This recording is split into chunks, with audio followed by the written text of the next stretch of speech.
অতি সম্প্রতি নির্বাচন কমিশন আগামী স্থানীয় সরকার নির্বাচনের ব্যাপারে কিছু রিকমেন্ডেশন তারা তৈরি করেছেন। তার মধ্যে গুরুত্বপূর্ণ একটা হচ্ছে এমপিওভুক্ত শিক্ষক যারা স্কুল, কলেজ, মাদ্রাসা, বিভিন্ন শিক্ষা প্রতিষ্ঠানে যারা সরকারি বেতনের একটা অংশ পান,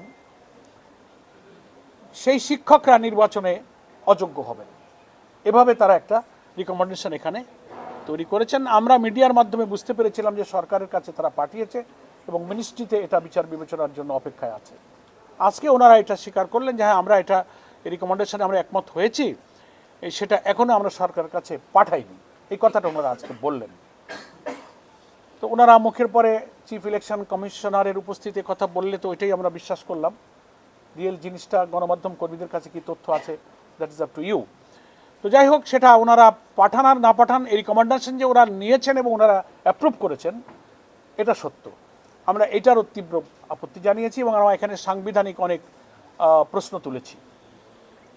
এখানে নাগরিকদের যে অধিকারের প্রশ্ন, আর্টিকেল 27, 26 বিভিন্ন ধারায় তার যে সমস্ত অধিকারের প্রশ্ন তোলা হয়েছে, সেখানে তার রাজনীতি করার ক্ষমতা, নির্বাচনে অংশ নেওয়ার ব্যাপারে বাংলাদেশের স্থানীয় সরকার নির্বাচনের সুদীর্ঘ ইতিহাসে স্কুল, কলেজ এবং শিক্ষা প্রতিষ্ঠানের শিক্ষকরা নির্বাচনে অংশ নিয়ে থাকেন।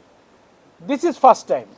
এমন কি হলো এবং without any discussion with the stakeholder. আমরা তো আশা করেছিলাম যে নির্বাচনে কোনো পলিসি নীতি নির্ধারণ করতে গেলে সাধারণত সেটা ন্যাশনাল ইলেকশন হোক, লোকাল গভর্নমেন্ট ইলেকশন হোক, সাধারণত পলিটিক্যাল পার্টি বা স্টেক হোল্ডার ওনারা মত বিনিময় করেন, কোনো রকম আলোচনা ছাড়াই ওনারা একটা রিকমেন্ডেশন করে সরকারকে ওনারা দিয়ে দেবেন।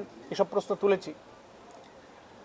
তো এই প্রথমবারের মতো ওনারা এটা অ্যাপ্রুভ করেছেন এবং এইটা ওনারা যুক্তি দিয়েছেন যে শিক্ষা প্রতিষ্ঠানের প্রধানরা দায়িত্ব পালনে লেখাপড়ার পরিবেশ ক্ষতিগ্রস্ত হয়, তারা পলিটিসাইজ হয়, নানান রকম যুক্তি তারা দিয়েছেন।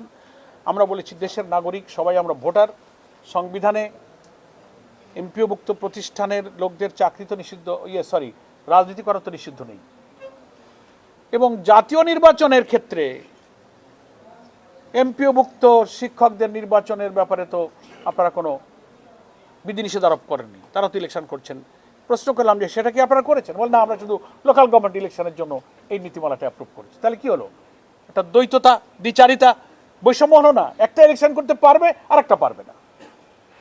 তো এই যে একটা বৈষম্য সংবিধানে নাগরিক অধিকারের ক্ষেত্রে, নির্বাচনের ক্ষেত্রে, রাজনীতির ক্ষেত্রে প্রত্যেক সিটিজেনের যে সাংবিধানিক অধিকার নিশ্চিত করা হয়েছে, এটা তার খেলাফ।